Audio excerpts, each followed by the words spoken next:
gatas! Oi, gatas! Oi, gatas! Estamos começando mais um episódio aqui do nosso podcast e esse é o último episódio aqui da primeira temporada. Quando eu e a Tati criamos o Ela Pode, a gente decidiu que seria por temporada para dar um espacinho para vocês sentirem falta da gente. Então, em breve a gente retorna, acompanhem no Instagram todas as novidades, as convidadas e aguardem nosso retorno. E já aproveito para falar com vocês que o episódio de hoje está imperdível, então peguem papel e caneta para anotar tudo, porque a gata de hoje vem falar de um tema maravilhoso, que é direito das mulheres. Com uma gata maravilhosa, Tamires Nogueira. Tamires, é um prazer ter você aqui com a gente. Obrigada por ter aceitado o nosso convite, por ter adotado a ideia do podcast com a gente, né? E eu acho que esse assunto a gente fez questão de trazer porque é um assunto que, por mais que a gente fale e tenha sempre na internet, poucas pessoas sabem real, assim, o que é direito, o que não é, tá na lei, não tá, né? Acho que tem muitos pontos, assim, sobre os direitos da mulher que as pessoas não sabem ainda. Exatamente. Né? Sim, com certeza. Eu queria agradecer o convite também, estou muito feliz em estar aqui hoje. E eu acho muito importante a gente levar informação sobre todos os meios de comunicação disponíveis, porque hoje em dia a internet está à disposição para todo mundo. E hoje em dia o YouTube, o Spotify, quem não usa, né? Sim. Então, quanto mais informações levar, mais importante fica. Quanto mais informações levar, mais pessoas nós vamos conseguir mudar a vida, às vezes com um mínimo detalhe, né, que uma pessoa não sabia, uma mulher que está sofrendo com qualquer assunto, com violência, no seu trabalho, isso já faz muita diferença. Vamos começar com você contando um pouco da sua história pra gente, né? Um pouquinho da sua trajetória, como que você começou, como você se especializou, com o que você trabalha hoje. Conta um pouquinho pra gente. Então, eu entrei na faculdade em 2016 e me formei em 2020 em plena pandemia. Que foi horrível, porque eu nem consegui... Não foram 3, né? Sim, nem consegui me despedir das minhas amizades que eu tinha feito. Não fizemos nada do que o nono e 10º período costumava fazer. E todo mundo quer ser o veterano de todos, né? Mas eu sinto falta da minha rotina, porque era uma rotina louca, porque eu fazia estágio e eu fiz em Petrópolis, na UCP, e eu ia e voltava todo dia. Então, eu também. Você também? Eu fiz na Estácio de Petrópolis e era todo dia. Todo dia. E eu fui primeiro período, o resto eu morei lá. Foi em Petrópolis também, foi na fase. Só que o meu estágio era aqui e eu não queria largar. Aí eu ia de van e voltava, chegava aquela luta, né? Chegava meia-noite, por aí, e era uma rotina louca. Eu tinha aula sábado também, era muito cansativo. Hoje eu sinto falta, mas eu também sei que, assim, se não fosse pelo apoio das pessoas que a gente tem, minha família, namorado, amigas mais próximas, eu não teria conseguido. Porque chega um momento, igual todo final de período, ou acho que quando passa do 5º período em diante, a gente começa a pirar. Sim. Querer logo, aí vem a OAB e vem o TCC, e eu era, assim, determinada, que eu ia fazer minha OAB no 9º período, para o TCC ficar por conta do 10º. Veio a pandemia, pronto, não tinha OAB mais. Aí eu fiquei por conta de só estudando, para quando a prova surgisse de novo, eu ia lá e fazia. Não passei na prova. E eu ficava assim, fazia psicóloga na época, e ela ficava, calma, Tamires, não era pra ser. Eu falei, mas eu estudei tanto, era pra ser 5. Mas eu vi que não era o momento mesmo, que Deus que tinha um ensinamento naquilo ali pra mim, porque nem tudo é do jeito que a gente quer, na hora que a gente quer. Aí depois que eu tive essa reprovação, que eu peguei, investi num cursinho bom, que me ajudou, e passei. Nisso eu já tenho quase 2 anos de carteirinha. O início é difícil para todo mundo que é autônomo, psicólogo, nutricionista, advogado. É muito complicado, a gente quer ser reconhecido. Mas eu sempre falo para todo mundo, a gente tem que fazer a nossa parte, que os clientes vêm para todo mundo. Ajudar um ao outro, se unir. Acho que todos nós que estamos iniciando, né, seja qual for, tem que se unir, compartilhar o seu, indicar para outras pessoas, que aí a gente vai todo mundo crescendo juntos. Mas o início foi difícil, mas graças a Deus está dando certo. E eu me especializei na área trabalhista quando eu estava estudando para a OAB, que eu me apaixonei, porque na faculdade eu não gostava. Não? Eu gostava de penal, o meu TCC foi em penal, a minha OAB foi penal, mas eu não me via trabalhando na área criminalista. Eu amava na teoria de estudar para fazer prova.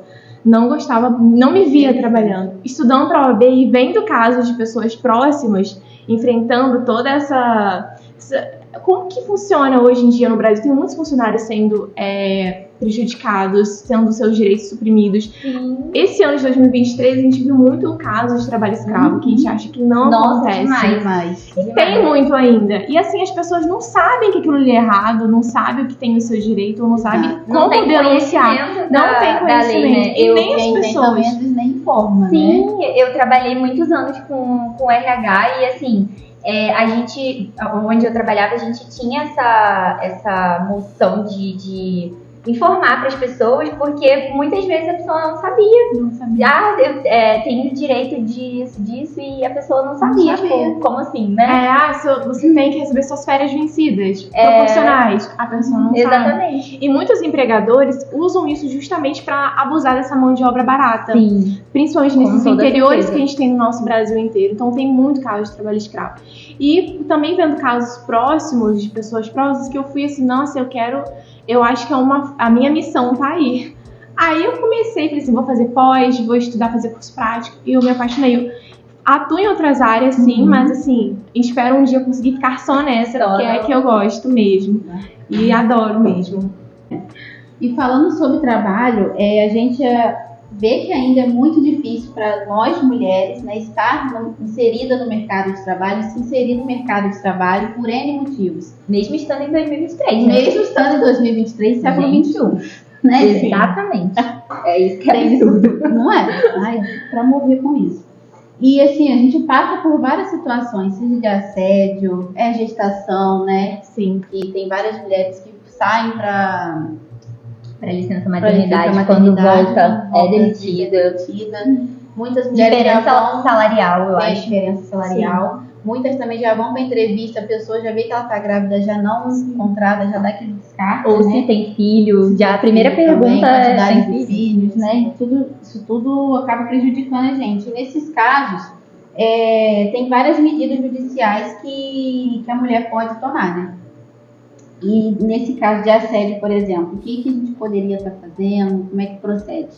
Então, se você vai participar, por exemplo, de uma entrevista e vê que ela está sendo um pouco discriminatória, porque não é certo perguntar para uma mulher se ela está grávida naquele momento, ou exigir um teste de gravidez, ou ficar fazendo várias perguntas sobre filhos, com quem você vai deixar seus filhos. Uhum. Isso tudo já é um impedimento para a mulher conseguir ingressar no mercado de trabalho, totalmente diferente do que é para o homem. Porque por mais que o homem tenha filhos, não é ele que vai ficar em casa cuidando. E eles nem perguntam pro homem. Não, nem perguntam. Né? Então, se você passa por uma ação discriminatória, você pode até tentar fazer uma denúncia para o Ministério Público do Trabalho ou no sindicato, para eles até mesmo fiscalizar, aplicar uma multa, para que isso não possa acontecer novamente. Uhum. Nos casos de assédio, que na maioria das vezes vem do superior hierárquico, né? Não adianta a pessoa chegar para os superiores e falar o que está acontecendo. Né? A maioria tem medo, até porque medo de perder o emprego, né? Das retaliações. Então, você pode buscar, se é uma empresa que tem uma ouvidoria, fazer uma denúncia anônima ou até mesmo uma denúncia também anônima no sindicato sobre o que está acontecendo, para eles começarem uma apuração, investigação. E a própria mulher, quando ela a empregada estiver passando por uma situação, até mesmo de assédio moral, sempre deixar o celular gravando, colocar sempre aquele gravador, não precisa ser nem do vídeo, mas só de voz, para ter provas daquilo que está acontecendo, porque infelizmente fica a palavra de uma contra a outra. E a palavra do homem, sim, porque ele que é o patrão, ele consegue comprar o que ele tiver que comprar e pagar e enfim, calar a boca de quem ele tiver que calar. Sim, com certeza, gente. Sim. Não, eu acho que não só dessa forma de dinheiro, né? Mas eu acho que por ele ser homem. Tem mais influência, Tem mais né? influência. A gente falou muito sobre isso no episódio sobre sexualidade, que é como o homem tem muito mais poder,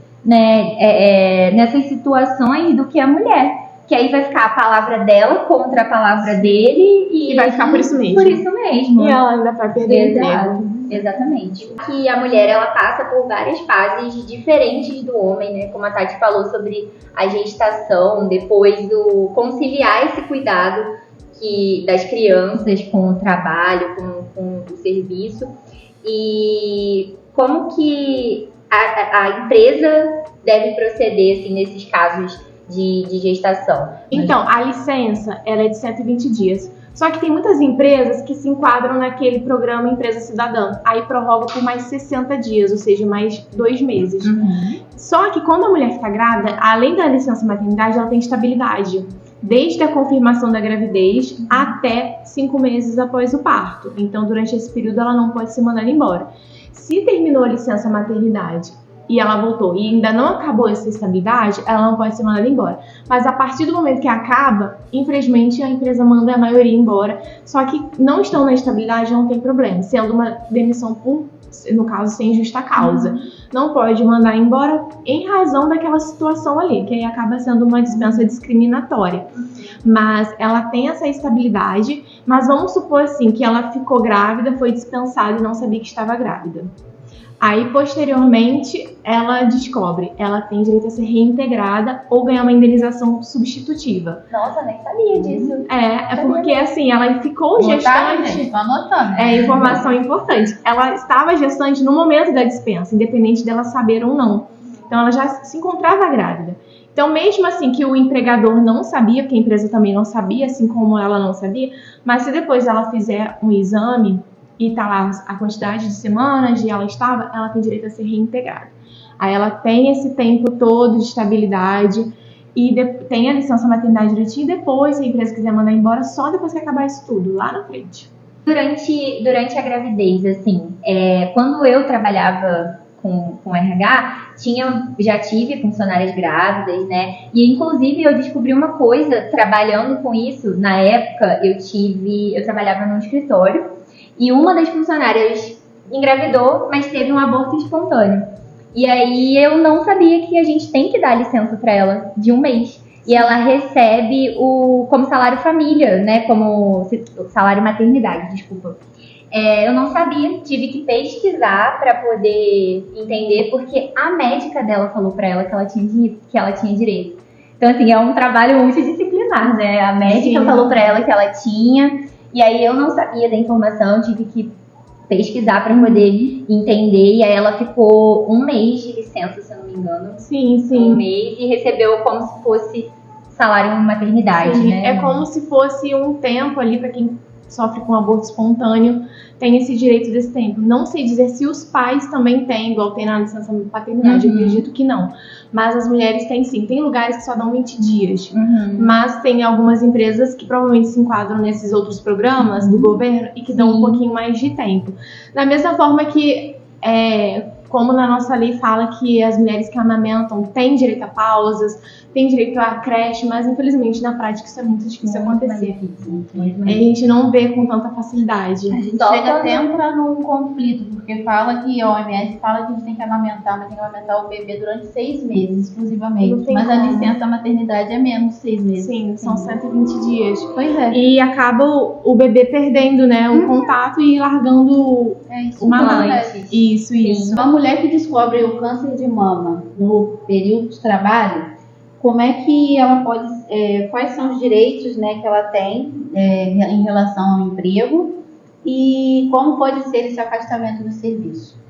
Então, se tem, né? Então, depende muito de cada pessoa, de como que vai ser cada tratamento. Se ela for afastada por um período superior a 15 dias, a empresa pode encaminhá-la para o INSS e ela pode tentar conseguir algum benefício, como auxílio-doença. Aí ela passa pela perícia, todo aquele procedimento do INSS. Se ficar constatada a incapacidade para o trabalho, aí ela consegue ficar afastada e perceber o salário, no caso, o benefício, pelo INSS. Enquanto isso, o contrato dela de trabalho fica interrompido, ela não recebe o salário da empresa para depois, quando ela voltar.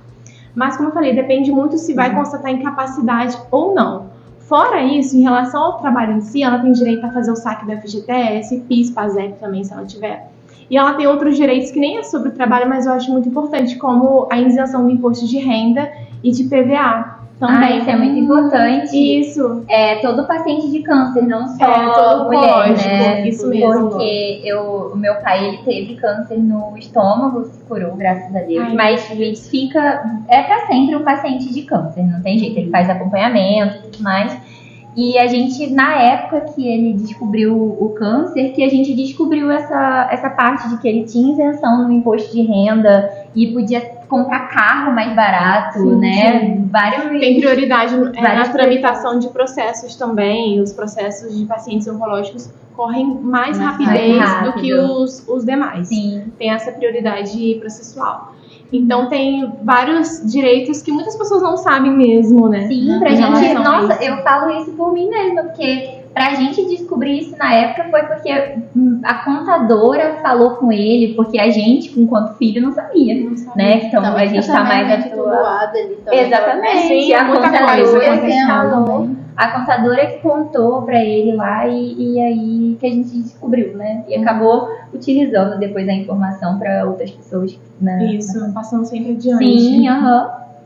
Então, já que a gente tá falando hoje sobre direitos da mulher, vou deixar o Instagram da Tamires pra vocês seguirem ela lá, acompanharem Isso o aí. trabalho dela. Isso aí, gente. E a gente falou sobre vários assuntos pertinentes, né? Sobre gravidez, sobre direitos no trabalho. Agora, mudando um pouco, assim, o foco do assunto, que eu acho que é um assunto também super importante, que as pessoas têm pouca informação, que é sobre violência doméstica, né? Eu vi esses dias agora que saiu uma lei de auxílio aluguel Isso. para mulheres que sofrem violência doméstica. Isso mesmo. É uma lei nova. Ela, se eu não me engano, ela saiu em agosto desse ano, agosto de 2023. Então, eu não sei dizer como que ela está sendo na prática, se ela realmente está sendo efetiva, está saindo para todo mundo, se está sendo fácil para todo mundo conseguir. Porque a gente sabe que na prática é muito difícil. Mas as mulheres vítimas de violência doméstica conseguem esse auxílio moradia justamente para ficar afastada do lar onde está o agressor. A gente sabe que a maioria não consegue sair de casa assim, porque nem sempre tem uma família acolhedora, uma rede de apoio, e nem sempre tem uma renda. Então pode ser um auxílio de até um salário mínimo, mas quem vai fixar é o juiz, o valor correto, e também o tempo de duração, que pode ser de até 6 meses, mas depois, dependendo da situação, pode prorrogar. Mas aí vai ser o juiz que vai fixar cada detalhe, é feito no processo mesmo. Mas eu espero de fundo coração que seja algo que realmente seja efetivo e ajude as pessoas, porque é muito complicado a gente parar para pensar nas situações de cada uma e ficar dentro do agressor, porque até de fato ser preso ou as medidas protetivas terem alguma eficácia, tudo pode acontecer, até mesmo perder a própria vida, né? Então, eu acho que a medida protetiva nem é tão efetiva assim, sinceramente, porque ele te dá a medida protetiva, a pessoa não pode se aproximar, mas não tá ali te protegendo 100%, né? A pessoa vai infligir ali a medida e perder a vida, pode acontecer até em casos piores, assim. Eu acho que não ajuda, mas nem tanto. Inclusive, o agressor tem que manter a distância até do próprio trabalho da pessoa. Se for uma mulher que trabalha mesmo, o agressor não pode se aproximar nem do trabalho dela. Ele não pode se aproximar dela, né? Mas ele pode ficar tomando conta, sabe a hora que ela entra, que ela sai. Então, às vezes, ele acha que só não pode ir pra casa. Sim. Mas não, é todo lugar que ela estiver. Isso, que ela está sempre, como um trabalho que ela tá todo dia. Eu já vi casos, assim, que eu tava na boate, aqui em Três Rios mesmo, e aí uma das mulheres que tava lá tinha uma medida protetiva e o cara chegou na boate e o segurança botou ela pra fora. Ele pra fora, no caso. Ela foi lá e informou que ela tinha uma medida protetiva contra ele e o segurança botou ele pra fora. Ai, que bom. Né? Eu acho que tem casos e casos, né? Sim, que a medida é válida. Isso. Eu acho que tem casos e casos em que a medida acontece ou não. Mas até pagar pra ver, acho que é complicado. Né? A gente sabe que existem vários tipos de violência, além da violência física, né? Falando sobre exclusivamente violência contra a mulher. Quais são esses tipos de violência? Então, além da física, a gente tem a sexual, que muitas pessoas acham que não acontece pelo fato de estar casada, mas acontece muito estupro dentro do casamento. A gente tem a psicológica, que são as ameaças, a verbal, que são os xingamentos, tudo que fere também a honra da pessoa, e patrimonial e financeira, que eu acho que essa que menos chega para as pessoas informações do que se trata, porque a financeira é tomar conta do salário, querer tomar conta do salário, das contas bancárias, a mulher recebe seu pagamento, o homem vai tomar conta do que é feito, ela não consegue fazer nada para ela, não consegue saber o que vai ser feito com o dinheiro, o paradeiro daquele dinheiro ali, ele toma conta, tem aquela possessão. E também patrimonial é retenção, até mesmo destruição de bens, que acontece muito, né? Em briga de casal, quebrar o celular, quebrar o carro, a mulher às vezes quer sair de casa, aí vai e quebra tudo dela, as roupas, enfim, patrimônio de modo geral, reter bens também, destruir, que às vezes acontece muito em brigas, né? Mas tudo isso é violência doméstica. Quem é Tamires Nogueira? Tamires é uma pessoa que faz de tudo pelas pessoas que ama, que tenta sempre crescer, que é muito sonhadora, então faz de tudo para realizar seus sonhos, objetivos, também os sonhos de sua família, das pessoas que ama. E não se acomoda na zona de conforto, gosta de enfrentar desafios, tirar o lado bom das coisas que acontecem, de tudo, porque eu acho que tudo acontece com um propósito e nada vem só para nos prejudicar. Então, em resumo, é isso.